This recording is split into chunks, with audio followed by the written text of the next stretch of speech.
Hey everybody, No BS with Bronwyn. That's my YouTube channel. Check it out. I also have a Substack page called Uncensored. Anyway, I just wanted to speak to you all today regarding the women's sports issue and International Women's Day. So on Saturday, March 8th, 2025, which was International Women's Day, and it is Women's History Month or Women's Month or whatever you call it.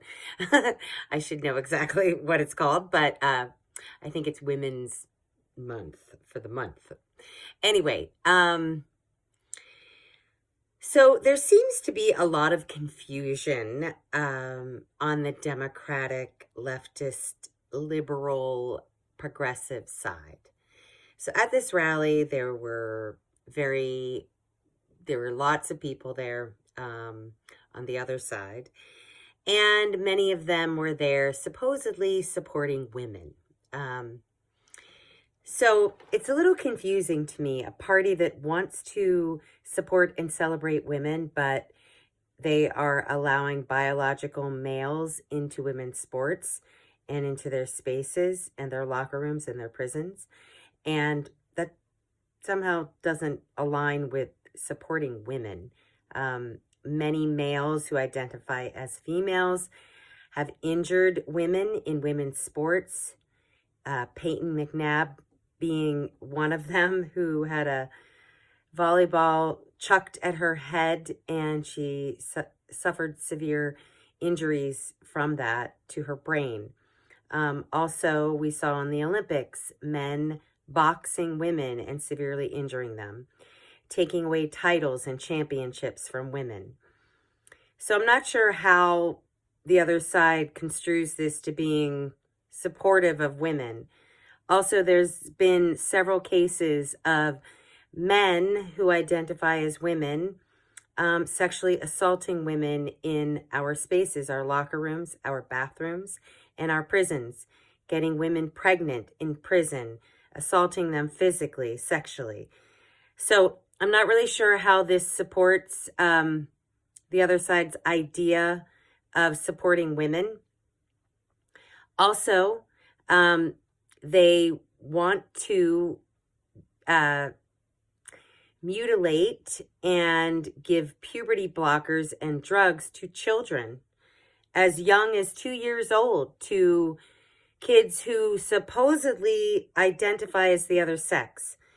Now, again, they're saying that this is supportive of women and children. I don't really understand that or see how that's possible, considering that you give kids puberty blockers and drugs before they've actually gone through puberty on their own and naturally.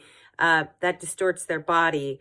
It also distorts their brain. It's going to make them have illnesses in the future.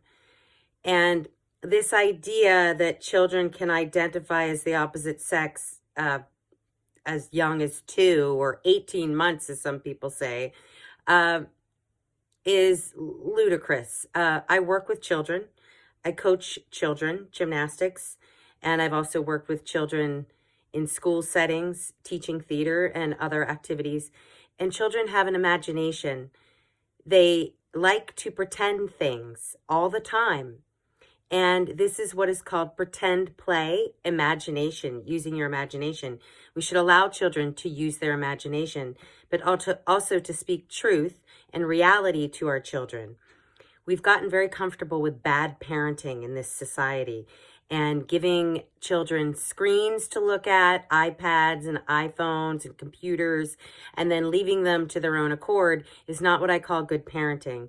Also, I'm not saying parenting is easy. It is not by any means or stretch of the imagination, but to not speak truth to your child, that's called child abuse.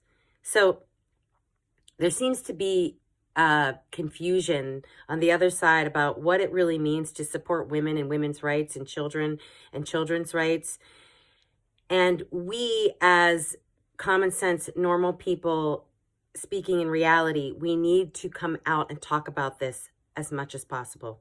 Thank you. If you like this, subscribe, share with others. Have a great day.